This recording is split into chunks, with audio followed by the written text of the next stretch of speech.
अंतर्राष्ट्रीय ध्यान गुरु स्वामी दीपंकर जी महाराज हमारे साथ इस वक्त मौजूद हैं और उनसे बात कर लेते हैं। स्वामी जी, एएसआई सर्वे को मंजूरी मिली है श्री कृष्ण जन्मभूमि के लिए, क्या कहेंगे आप?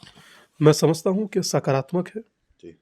महत्वपूर्ण है करोड़ों लोगों की आस्था के लिए। और हमें आज भी याद है, कहते थे कि शिव हमारे शीश हैं, राम हमारे प्राण हैं और कृष्ण हमारी प्रज्ञा है। तो कौन नहीं चाहेगा अपने आस्था के अभिभाव को व्यक्त करना। और मैं समझता हूँ कि बहुत सकारात्मक निर्णय है और न्यायिक निर्णय है कि मैं ऐसा कहूँगा कि जैसे 500 वर्ष प्रतीक्षा करनी पड़ी राम मंदिर की, इसमें ऐसा ना हो। इसमें तुरंत निर्णय हो, सकारात्मक निर्णय हो और जो न्यायिक निर्णय हो वो होने चाहिए। और रही बात प्रमाण की, तो मैं समझता हूँ कि दीवारें बोल रही हैं, राज खोल रही हैं, तो दीवारें बताएंगी, प्रमाण देंगी कि वो आखिरकार कृष्ण की जन्मभूमि है। क्योंकि मथुरा में अतिरिक्त कृष्ण के किसी और के एग्जिस्टेंस की बात भी करना या सोचना भी पाप है। तो मैं समझता हूँ कि जो है वो सकारात्मक है और मुझे इसका स्वागत करना चाहिए एक सनातनी सन्यासी होने के नाते। विपक्ष के कई लोग तो इस पर सवाल खड़े कर रहे हैं कि कल इमरान मसूद भी सहारनपुर के वर्शिप एक्ट का खुला उल्लंघन किया गया है।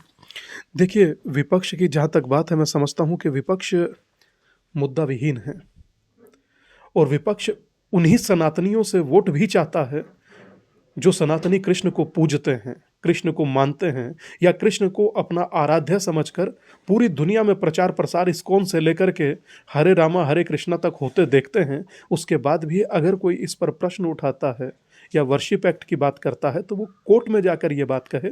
समाज में वैमनस्यता और जहर फैलाने की आवश्यकता नहीं। ये भी कहा जा रहा है कि भाजपा ने 2024 के लिए अपना ये एजेंडा भी सेट कर लिया है। मैं समझता हूँ कि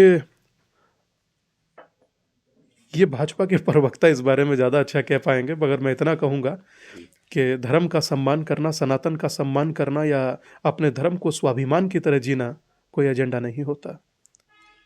स्वामी जी, अभी 3 राज्यों में भारतीय जनता पार्टी की सरकार बनी है, तो कैसे देखते हैं, क्या कुछ माहौल रहा है वहाँ पर लगातार जब राहुल गांधी थे कहा करते थे कि वहाँ सरकार बन जाएगी तो जातिगत जनगणना कराएंगे। मैं तकरीबन आज से 388 दिन हो गए कहते कहते विकास भैया कि जातिगत जनगणना कराकर आप समाज को बांट सकते हैं। अगर आप में इतनी ही क्षमता है या आप इतना ही बुद्धिमान अपने आप को समझते हैं तो कभी अन्य संप्रदाय और मजहब के लोगों को भी बांट कर देखिए। बताइए इस देश को कितने कैथोलिक, कितने रोमन, कितने डेक्लस, कितने प्रोटेस्टेंट। बताइए कितने सिया, कितने सुन्नी, कितने बरेलवी, कितने देवबंदी, कितने कमरिया, कितने घोसी, कितने अहले हदीस, कितने तेली, कितने पुंबे, कितने झुज्जे। कोई नहीं बताएगा ना। आप बताइए कितने जाट, कितने गुजर, कितने यादव, कितने पंडित, कितने ब्राह्मण, कितने दलित, कितने वाल्मीकि, कितने प्रजापति, कितने सैनी। क्यों भाई, हिंदू होना इस देश में गुनाह है क्या? और मैंने कही थी कि आप जातियों में मत बंटिए, तो छत्तीसगढ़, राजस्थान और मध्य प्रदेश के लोगों ने जातिगत जनगणना के इनके कुविचार को नकार दिया और एक हिंदू होने के विचार के साथ खड़ी हुई। मैं उनका स्वागत करता हूं। और 12 करोड़ लोग अगर 3 राज्यों के या 16 करोड़ लोग 3 राज्यों के एक होने के विचार के साथ खड़े हो सकते हैं तो पूरे हिंदुस्तान के सनातनी हिंदू क्यों नहीं? स्वामी जी, क्या लगता है कि 2024 का जो चुनाव है वो पूरा हिंदुत्व पर ही फोकस करेगा या कोई अन्य मुद्दे भी होंगे? नहीं, मैं समझता हूं कि मुद्दे ही होते हैं। और रही बात हिंदुस्तान की और हिंदुत्व की, तो ये हिंदुस्तान हिंदुत्व से ही जुड़ा है, हिंदुओं से ही जुड़ा है।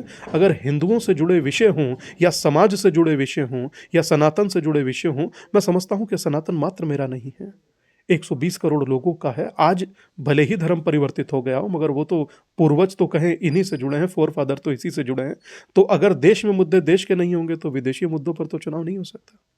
लेकिन इंडिया गठबंधन जो है वो तो लगातार भाजपा को चुनौती देने की बात कर रहा है 24 के चुनाव में। वो देख लिया हमने, जैसे संसद में वो 3 बच्चों ने जाकर के हरकत किया या जो गलत कार्य किया उसके पक्ष में किस प्रकार समर्थन कर रहे हैं, उससे पता लगता है कि ये लोग कहाँ खड़े हैं।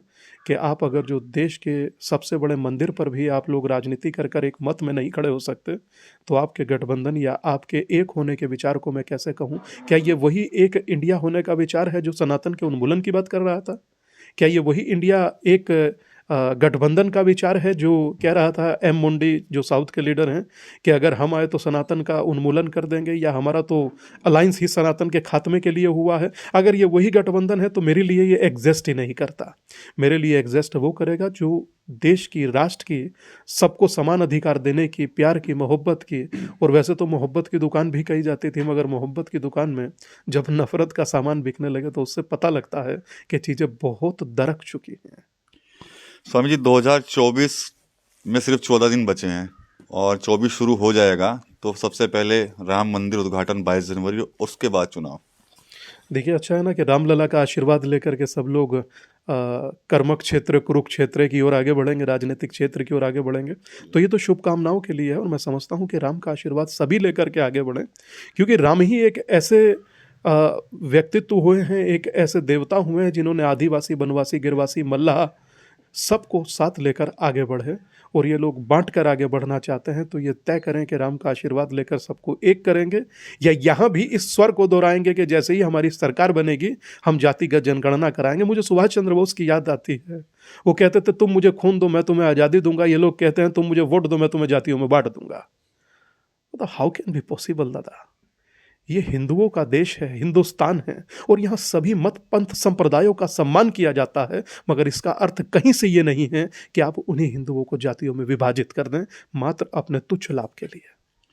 तो ये थे स्वामी दीपांकर, जिन्होंने जो मथुरा में एसआई सर्वे को जो मंजूरी मिली है उसकी सराहना इन्होंने की। इसके अलावा 2024 को लेकर जो हिंदुत्व का जो चुनाव फोकस हो रहा है उस पर भी स्वामी दीपांकर ने अपनी प्रतिक्रिया जो है वो शेयर की है। TV9 यूपी के लिए